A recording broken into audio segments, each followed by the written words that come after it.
Salutations, Skoob Believer. Do you have a dream of becoming an entrepreneur, but don't know where to start or even what to do? Where can I gather information quickly about what's in my zone of genius? Don't worry, Skoob Believers. I got you covered. Go to tuepodcast.net/AI prompt and check out an amazing set of AI prompts that will give you ideas, information, and articles to help you get across that start line. Once again, go to tuepodcast.net/AI prompt to get you started now. Good luck, Skoob Believer. Hello there, Skoob Believer. Hey, if you're anything like me, I am just so tired of going from screen to screen to screen, trying to figure out my analytics for all of my social medias and trying to figure out where I can put any and all my energies to get as much reach as I can. Well, I think I've finally found the solution. Elementary analytics. That's right, elementary analytics. Now, at a single press of a button, I can see all my social media analytics from Google to Twitter to Facebook, all my important information all on one screen. All on one screen. Can you believe it? And if you really needed to, you could print charts for any possible meetings you might have. If you want to learn more about this amazing program, go to tuepodcast.net/EA for a 14-day free trial with no credit card needed. That's tuepodcast.net/EA for a 14-day free trial. Try it right now and see what it can do for you. Undiscovered Entrepreneur, doing it live on number 45, episode 45.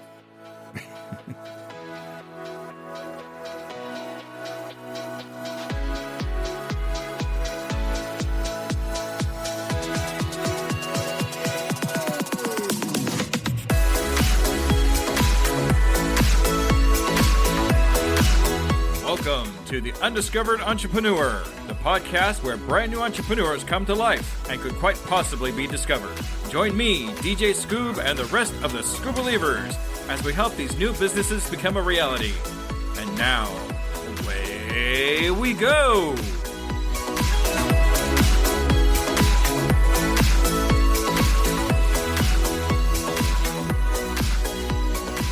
Hello, Skoob Believers, and welcome to another edition of the Undiscovered Entrepreneur with me, DJ Skoob. Coming at you on whatever device you happen to be listening on. All right, today's episode has been fantastic. I've been really looking forward to put this out, and this is with Greg. Now, Greg has a brand new CRM product that he has put out for you called Next Era Office, and it's fantastic. I can't wait to show it to you, but I want to make sure we kind of get to Greg first there. So let's go ahead and go right into the interview with Greg.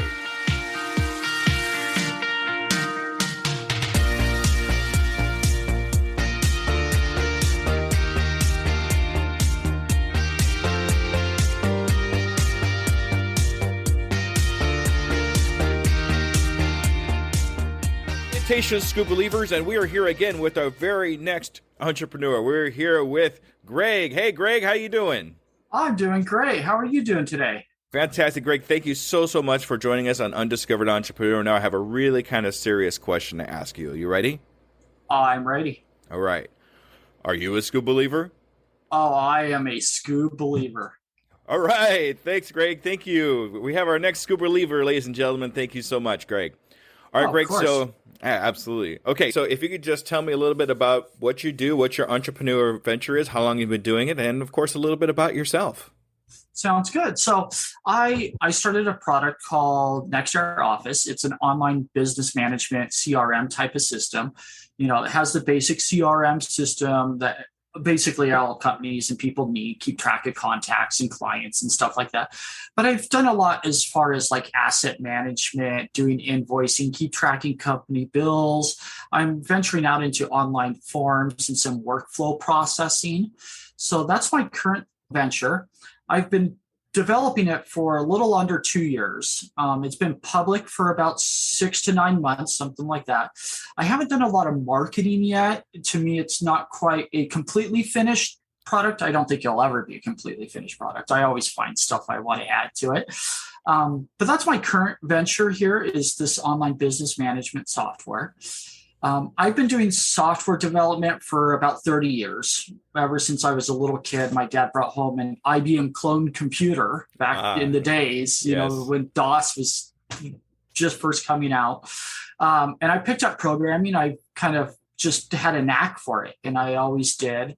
So as a kid, I picked up programming. I went through programming, and I've just been doing it ever since. It's really kind of my artwork. I love programming. If I could choose anything to do, it would be make a program, or at least write some source code or something like that. Awesome. So you've been doing it for quite some time. Sounds like it's been your niche ever since you were a little one. Yes. And I've tried different markets. I did a lot of kind of conversion software, stuff like that. My professional career is I do document management solutions, a lot for like small government and stuff like that, where they keep track of all their records and forms and scanning documents and stuff like that. So I started off doing things related to that, converting files, OCRing files, reading information off of it. So that's really kind of given me a foundation to build this new product, is going off of what I've learned with that and what I've seen with other companies and businesses, what they've struggled with or what they've wanted, wish that they could have. Things like asset management and, just keeping track of time sometimes is very difficult for companies. Yeah, absolutely. Keeping track of everybody's time especially when you have employees and things like that. You got to make sure that clocked in and clock outs are all on time and things like that. Yeah. There's nothing wrong with putting out something that's not completely 100% finished. That's definitely something that kind of sticks out to me when you're talking. Having that smallest viable product and then building off of that later to making sure everything's working properly and then adding new things. At least it gets your name gets your name out there into the market.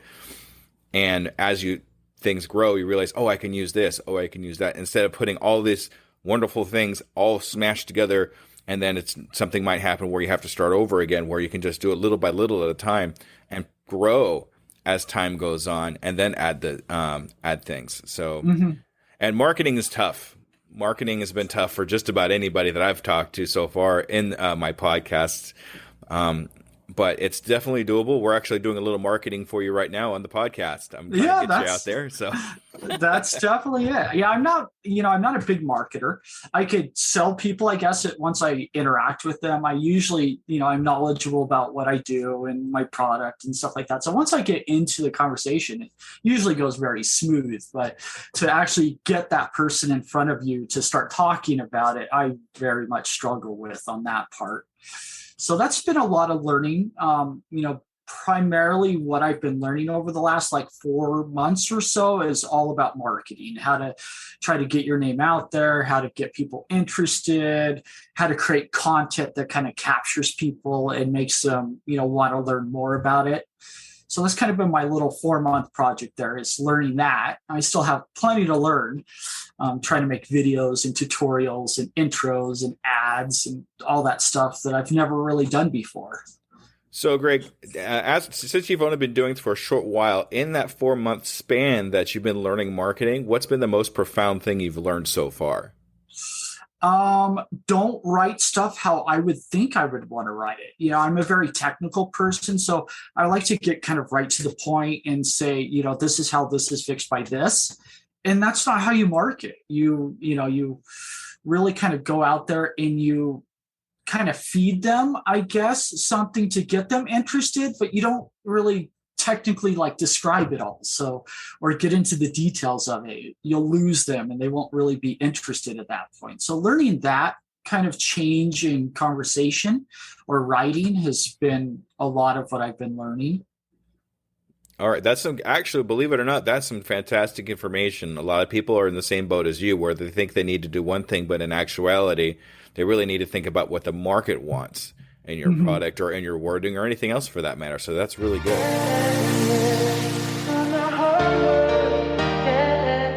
All right. So you gave me a little bit of background on what you do, but can you kind of tell me what made you start this CRM program that you got going? I mean, what was the catalyst that really made that take off?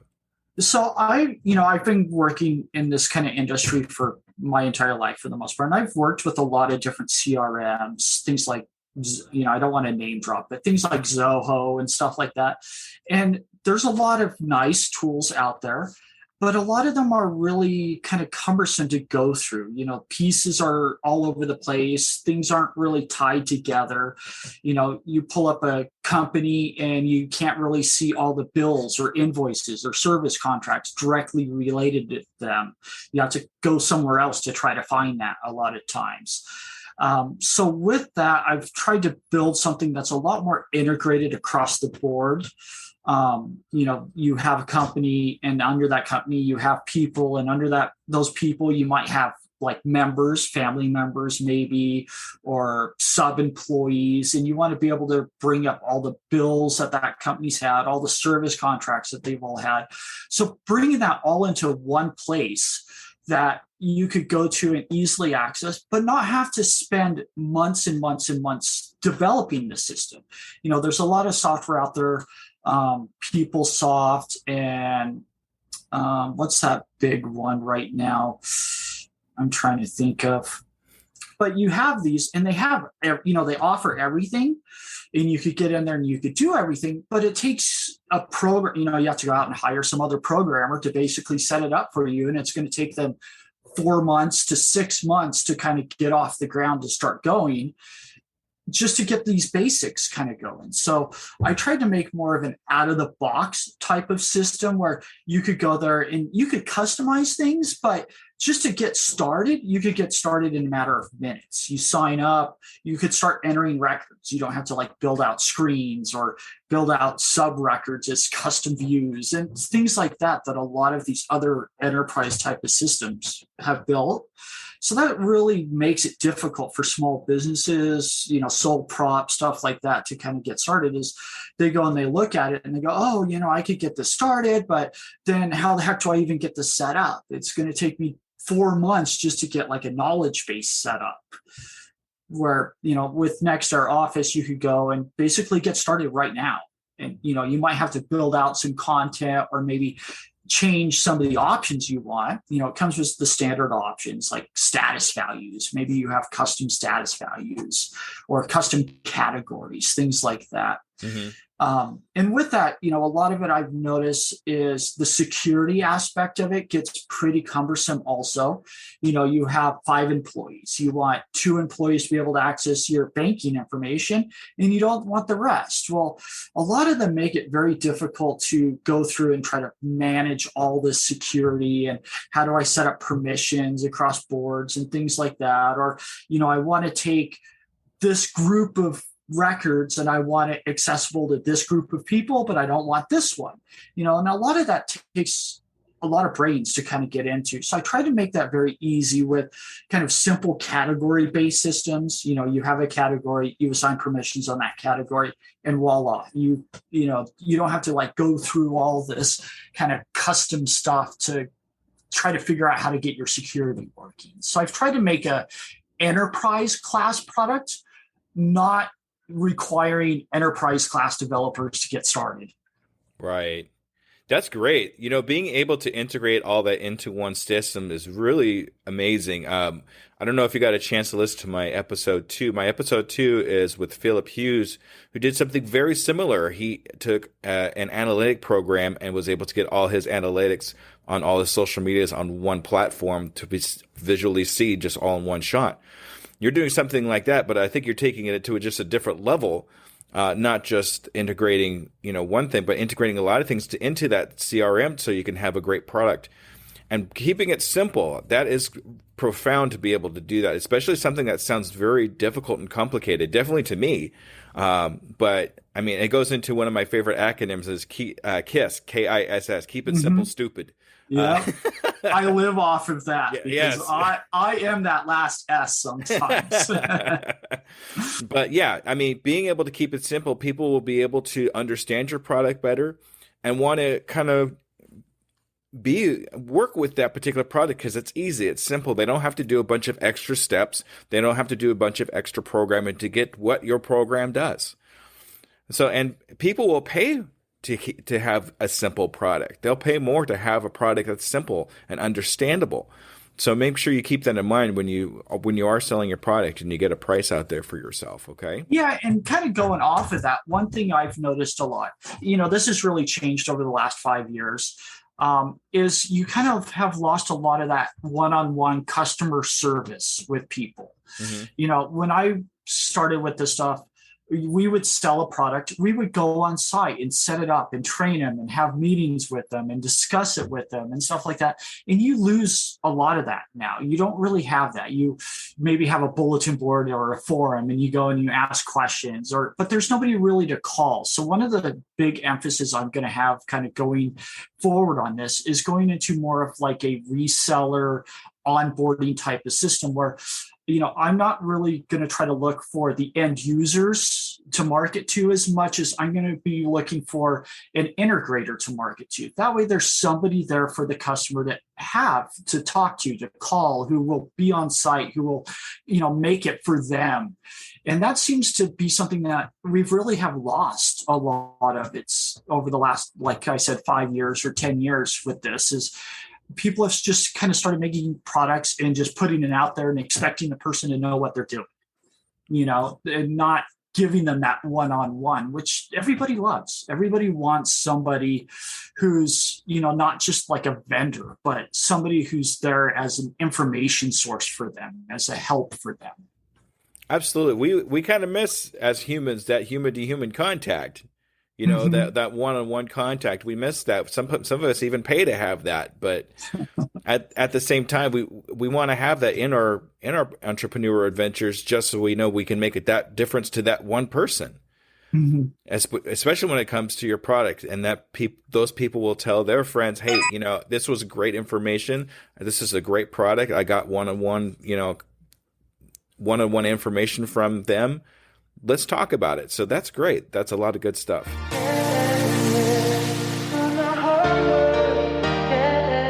So I know you've been doing this for a little while, and I know the current product has only been 6 months.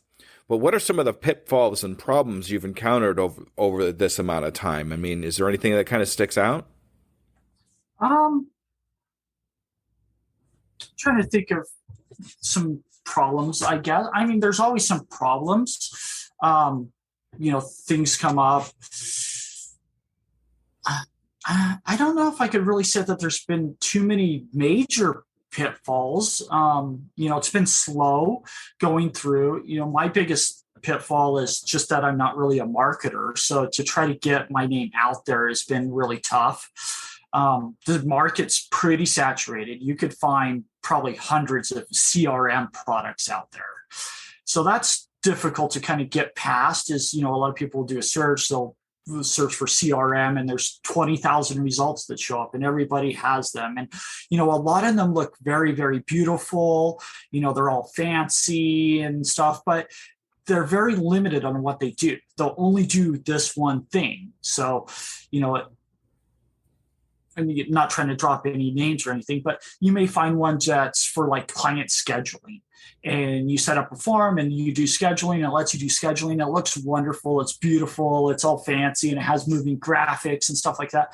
But that's all it really does. Where at that point, the customers, the users, okay, well, I got scheduling, but how then do I keep track of this person? Or what happens when they actually become a client or a vendor? How do I then kind of merge that information over and keep track of it? So, getting past trying to get those, very fancy graphic ones that just do one thing, and getting past that to, introduce somebody to something that does more than just that one thing. Maybe it's not as wonderfully graphic and stuff like that, but it gives you a lot more features. I guess that would be a pitfall that I've been trying to fight through. Yeah. No, those are actually pretty common. The market saturation is actually quite common, but the good thing is when you have market saturation, that could be considered a good thing too, because that means somebody out there is succeeding at what you're doing, which means you have the possibility of succeeding yourself. So, I mean, there are good sides and bad sides to a market saturation. I always kind of count it as a plus. So, but to kind of weed your way through that saturation, you really have to kind of niche down a little bit and ask yourself, what is different that you do that everybody else is not doing? And you're actually doing that in your construction of your CRM. You're making it simple. And once it's simple, people are going to want to come to it because they're going to see all these flashy and all this other stuff, but they're going to see something that they can understand, that they can easily get through. So even though this market is saturated a little bit, it's definitely, I think in your case, something that could be a positive. Yeah. And I mean, it's not like an oversaturation where I'm going to be worried that there's not, the market out there, because it's a huge market. CRM, business management software, or ERP systems, whatever they kind of want to call them. There's a variety of these different things that I kind of go across. I mean, it's a huge market. We're talking probably $30-40 billion by the end of the year type of market. So there's a lot of potential there. And every company has some sort of CRM. Usually they have 3 or 4 products that they kind of jump between for, doing this. They have one for scheduling, one for employee management. They have their CRM, and then they have their help desk software, and it's all different things. And maybe they've been able to find like third-party integrations or some custom developer to tie them all together a little bit. But it's a huge market that, I try to cover a lot of. Right, exactly. And it sounds like you're doing it. I mean, we're moving along there, and you're making great progress, and you do have the smallest valuable product out there that you're going to build off of later on.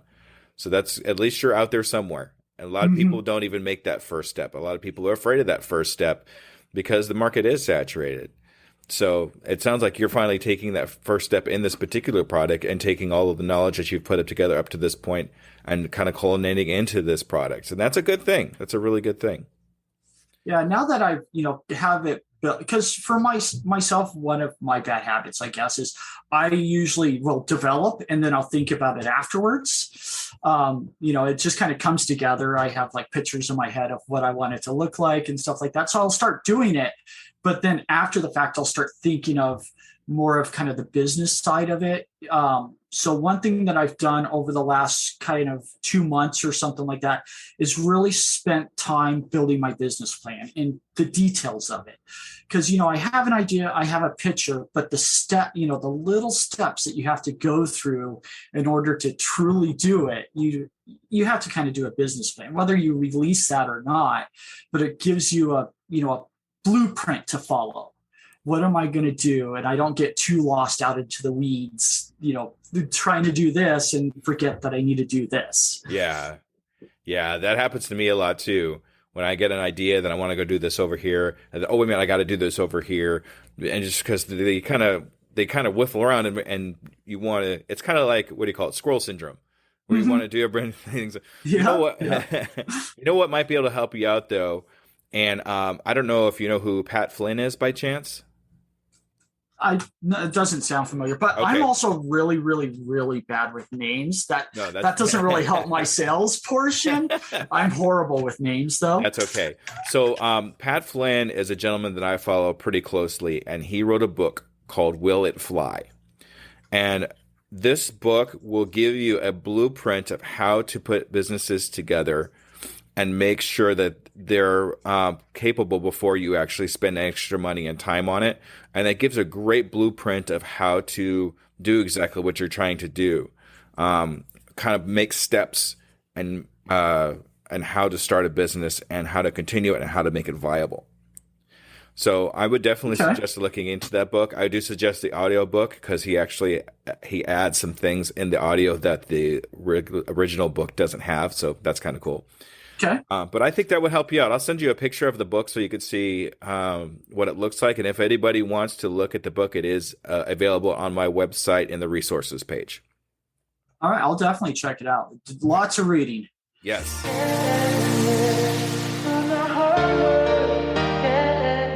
So you've been doing this for a while, but do you have any major influences or somebody you look up to or somebody that kind of helps you push you forward and accomplish what you want to accomplish? Do you have any like mentors or anybody like that you could maybe talk about? Not really, honestly. The person I look forward up to the most right now is probably Elon Musk, just because I like where he's going with technology. I'm very much a nerd. A lot of people call me nerd. I try not to be a nerd, but I'm a nerd. Star Trek, Star Wars, whatever. We should have flying cars. Where's the Jetsons? So in going after it, and I do a lot of reading, a lot of science stuff. I like to read, not huge. I won't really get a novel, but I've read many, many, many articles just about random stuff just to kind of learn. So some of the things he's done to kind of drive what his vision is, I really look up to that. For like my industry and stuff, I don't know if I really have anybody I truly, really look up to. I try to challenge myself. My key is, am I doing better than what I did yesterday? Am I, pushing myself? Do I feel like I'm accomplishing what I want to do?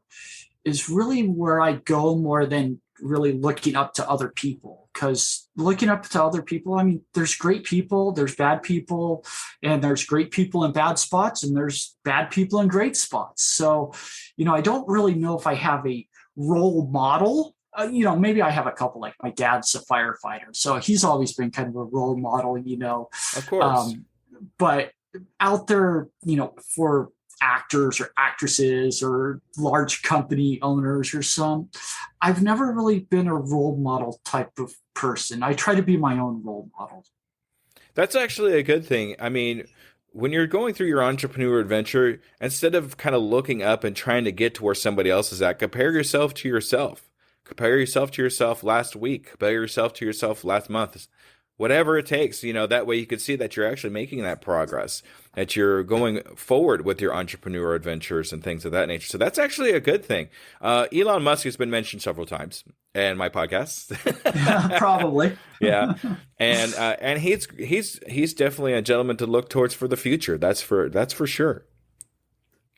Yeah. And the main thing that I like about it is, what I look up to is he's doing it what he thinks, and he keeps going that way. He's not really listening to other people saying, oh, you can't do this, or, oh, you can't do that. He has a vision that he's painted and he's pushing towards it. And I like that a lot. People should push towards their vision. Absolutely. I agree with you 100%.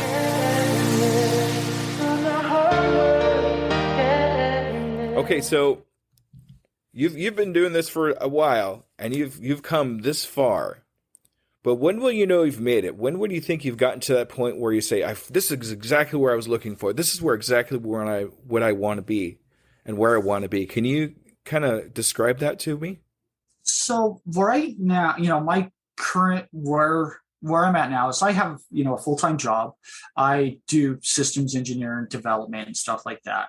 So once I get out of that and I don't need that anymore, and I could focus and dedicate my time completely on my business, and be able to afford, my bills and all that stuff, just strictly off of that, I think that's when, I won't say I'm there, but I'm on the path. I've really been able to start going, and the future stuff, granted, everybody wants to be rich. I wouldn't say that once I become multimillionaire I'll be like, oh, that's where I want to be, because I'm not necessarily into it just for the money. Granted, I want to be able to afford stuff and not have to worry about money, but I'm not in it just for the money. I'm in it because I love programming and I love making systems that work and helping people, and giving them something that's easy and does what they need.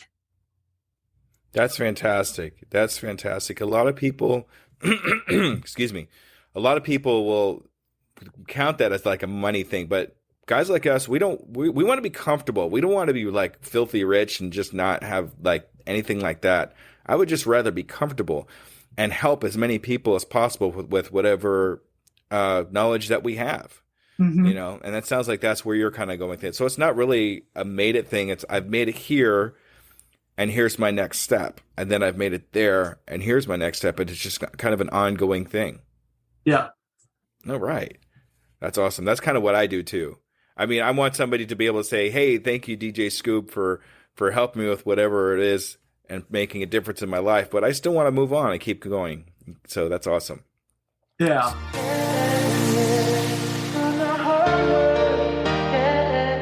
So, for example, let's throw this little example out for you. If you were to meet somebody like on the street or, walking or whatever, and they say in conversation that they want to have a similar adventure as you, a similar entrepreneur adventure as you, what would you tell them to do? What kind of steps would you have them take?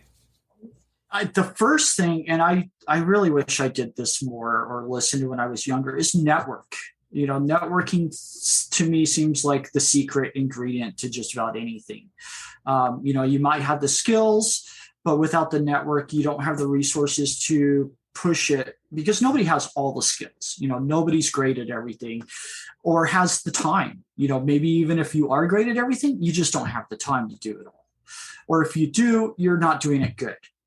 So networking is always the first thing that, I think is probably the most important. Is even if it's not business related, just having the resources and the information and somebody to exchange, back and forth ideas with and get a different perspective on it, stuff like that. Mm-hmm. I think that's the most important thing right there, is having that network to work with.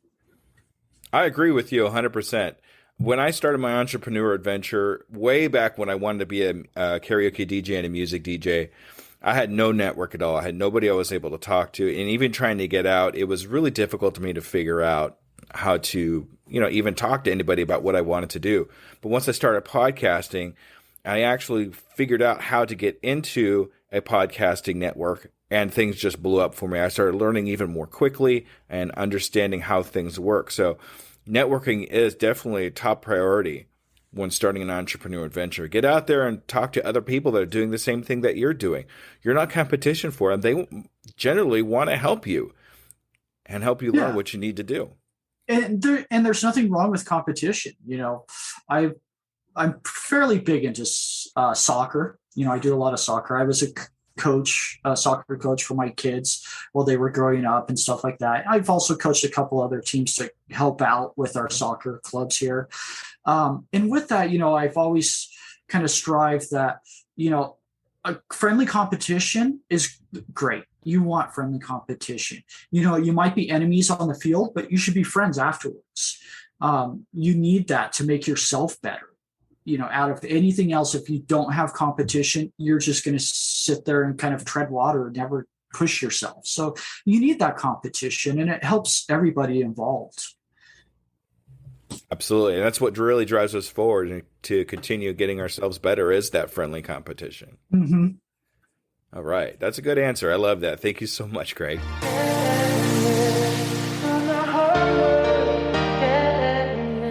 Okay, so here's a different question. I like asking this one, and I think this will pertain really good to you.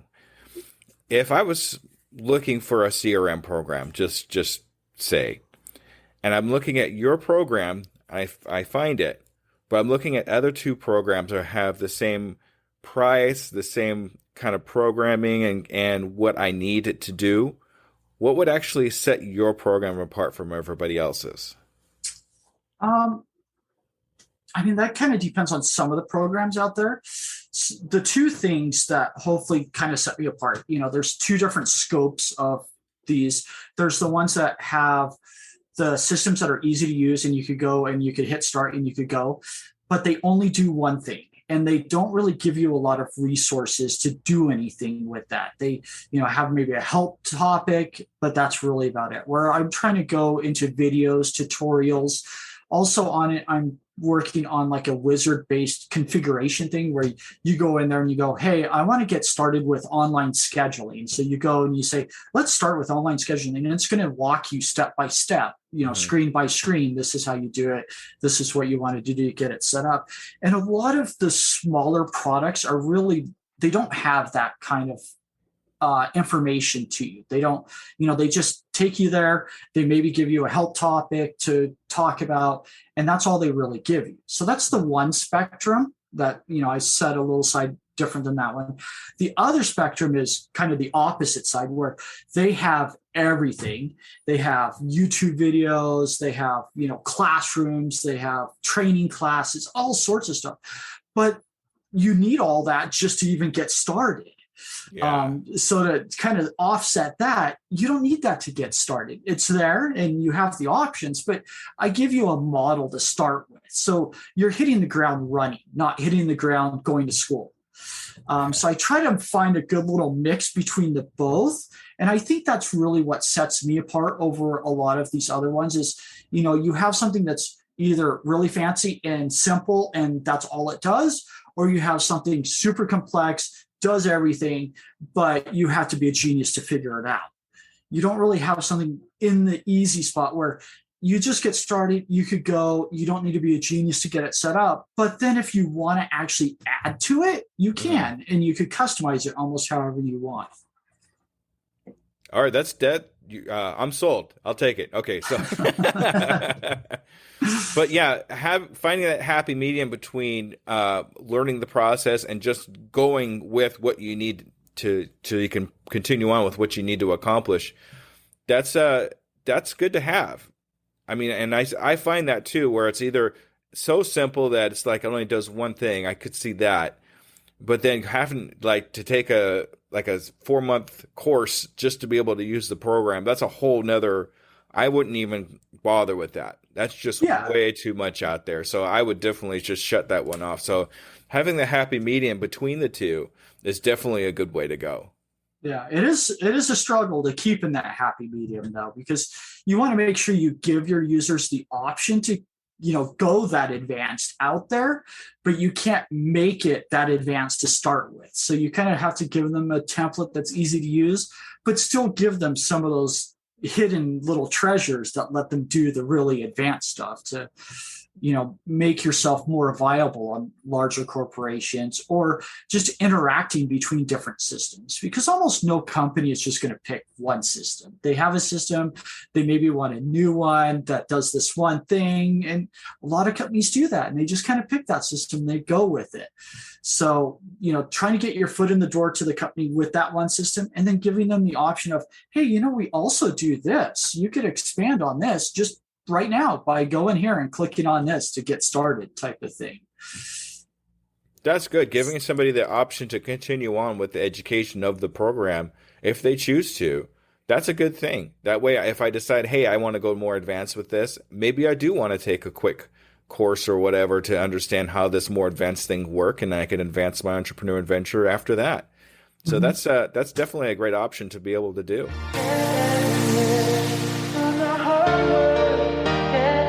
Okay, so here we go. My favorite question, ladies and gentlemen. I hope you're ready for this, Greg. Let's see. All right.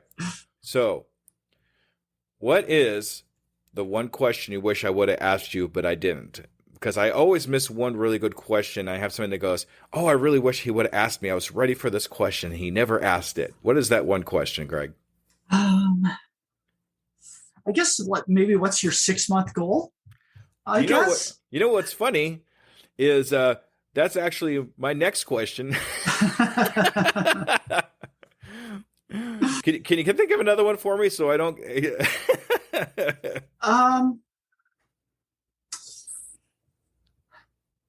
I don't know if I could really come up with a good question for you. You've hit a lot of things. And I'm kind of new to this game a little bit, this part of it. So I don't know really what kind of questions to ask myself. I'm kind of struggling on that for you. No, that's sorry. Okay. Sometimes my questions kind of like cover everything. So we'll go ahead and skip that one for you. But I would like to hear your 6-month goal, because what I'd like to do here is in 6 months I want to have another conversation with you. Okay. And see if you've actually hit those 6 months goals. So what goals do you have for yourself in the next 6 months? My current 6-month goal, I have some minor things to do to the website and stuff like that. But my main goal is to find or be able to get an actual employee to do the onboarding stuff, the sales part. Like I said at the beginning, one of the things that I think is missing a lot is the whole human interaction, the one-on-one personalization of it, having that resource there to be like, oh, hey, I want to do this. You don't want your client to have to go to a 6-month class to get a simple question and answer or get something really set up. So to have someone to do kind of the onboarding sales stuff, demo from, setting up a demo, maybe it's an existing customer, maybe it's a new one that reached out and says, hey, can we see this? To kind of take them through that and get them set up. So having someone in that position is what my current 6-month goal is. All right, that's a good one to have. And to be able to take that off your plate and have somebody else take care of that would definitely be a stress reliever for you, I'm sure. Mm-hmm. Yeah, I'll free up my time to do the stuff I want to do, right? Exactly, because you want to work on your business, not in your business, right? Mm-hmm. Correct. All right. So, yeah, we're going to follow up with you in 6 months, see if we were actually able to make that higher. Okay. Is that going to be okay with you? That sounds great. All right. Now, let's go ahead and do this. If anyone wants to get a hold of your product, your services, or yourself, how do they do that? Go ahead. This is your time to shine, Greg. So let's hear it. All right. Well, so nexteraoffice.com. You could go online. We also have Facebook. We have Instagram. I'm more than happy to answer questions on any way you want to contact me. We have a contact form right there on Nextera Office or from our Facebook page. Send me a message. Let me know. I'd love to do a demo or just even talk about it and how it could help your business. So www.nexteraoffice.com. All right. And if anybody wants to get that, it'll be in the show notes. It'll be just a click and there it is. So if anybody wants to get a hold of Greg that way, they're more than welcome to do that. Greg, thank you so much for being the Undiscovered Entrepreneur. This was a fantastic interview. I had a blast. Oh, no, thank you. I did too. So Thanks for having me on. Absolutely. Absolutely. All right. Stay tuned for the wrap up. Thank you, Skoob Believers. Have a great day.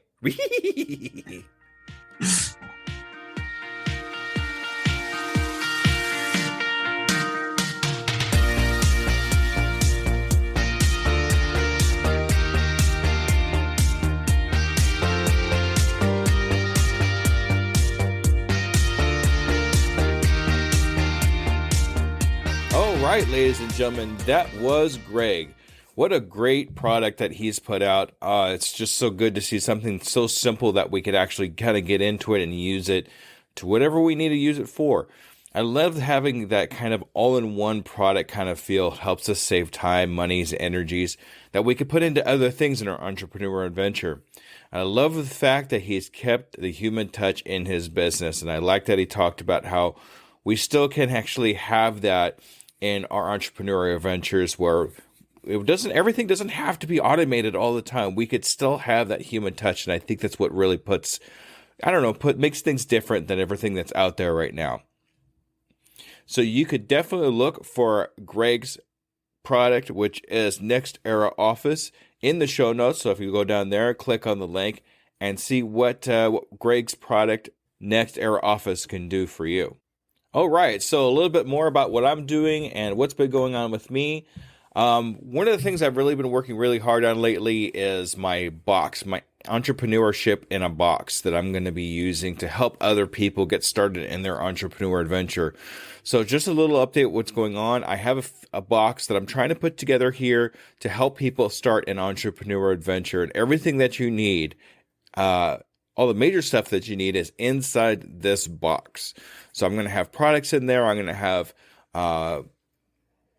things to help you with your mindset, all kinds of great things in there. So keep an eye out for that, and I'll keep you updated on how things are going there.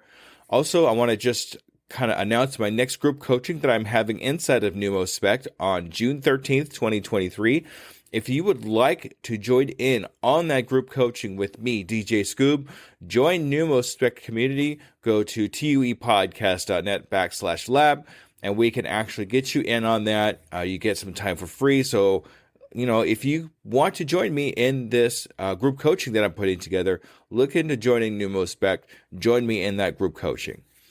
Okay, and also starting to raise money to go to Podfest. This is something I'm really looking forward to this year. I really want to go to Podfest this year, and this is going to be, Podfest is in January this year, so I want to kind of start raising money a little bit. So I'm trying to put some products together to sell. If you just want to help me to get to Podfest, please go to my website, which is uepodcast.net. There's up there, be a contributor. Click on that. I have lots of ways that you can contribute. I also have a Patreon that I also put behind the scenes content in there. So if you want to see that, I do have that in there. Great things there. So please, if you really want to help out in anything for me, this is the one thing I really want to just ask. And I know I don't do too much asking for myself, but I really want to make it to Podfest this year. So please contribute something to help me get there. Also, a new announcement here. I am actually starting to work on my next solo episode. So I have a solo episode that I'm starting to map out like I did the last time. I'm really looking forward to putting this out. Some great information there. Stay tuned, subscribe, so I can keep you updated on this new solo episode that I got coming up. All right, everybody, thank you so much for joining me on the Undiscovered Entrepreneur, and I will see you next week with a coaching. Thank you, everybody. Bye-bye.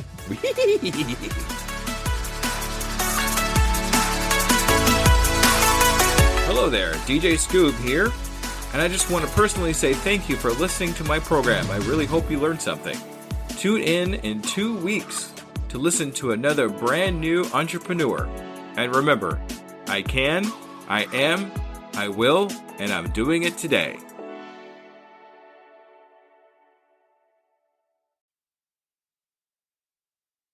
As a worker of 2 full-time jobs, running a podcast and coaching, every minute counts in my day-to-day. It's hard to be consistent in any of my social medias. And at this point, I cannot hire a social media manager. Pinnacle AI to the rescue!